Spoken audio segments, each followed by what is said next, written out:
सोचिए, एक माँ अपनी ही बेटी का हाथ छोड़ रही है। ट्रेन का दरवाजा बंद हो रहा है, भीड़ चीख रही है और माँ जानती है अगर बेटी इस ट्रेन में चढ़ गई तो शायद जिंदा नहीं बचेगी। 1947 का पार्टीशन सिर्फ जमीन का बंटवारा नहीं था, ये औरतों का मैसेकर था। 15 अगस्त 1947 देश आजाद हुआ, पर इसी आजादी के साथ सड़कों पर खून बह रहा था, गांव जल रहे थे, शहरों में लाशें पड़ी थीं। ट्रेन सिर्फ लोग नहीं ला रही थी, वो दर्द, डर और दरिंदगी भी ला रही थी। और इस पूरे हंगामे में सबसे ज्यादा जो तबाह हुई वो औरतें थीं।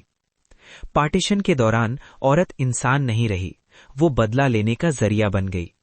बेटियों को घरों से घसीट लिया गया, पत्नियों को मर्दों के सामने तोड़ दिया गया। कहीं जहर पकड़ा दिया गया, खुद खत्म हो जाओ। कहीं कहा गया जिंदा रहना मौत से भी ज्यादा महंगा पड़ेगा। और बहुत सी औरतें कभी घर नहीं लौटी। ये वो हिंसा थी जिसमें चीखना मना था। घर के बड़े बोले चुप रहना, इज्जत चली जाएगी। और इसी इज्जत के नाम पर हजारों कहानियां जमीन के नीचे दबा दी गईं। न कोई रिपोर्ट, न कोई इंसाफ, सिर्फ खामोशी। बहुत सी औरतें जिंदा बच गईं, लेकिन उनकी जिंदगी छीन ली गई।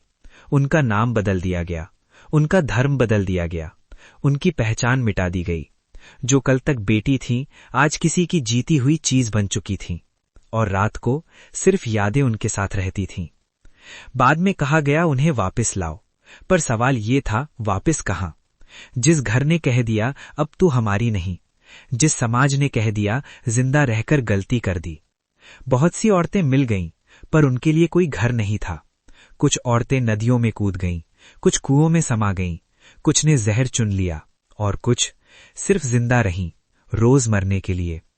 उनकी आंखों में आंसू नहीं थे, सिर्फ थकान थी। हिस्ट्री ने हमें ये बताया कितने देश बने, कितनी सरहदें खिंची, पर ये नहीं बताया कितनी औरतें खो गईं। उनके नाम नंबर्स बन गए, और नंबर्स जल्दी भुला दिए जाते हैं।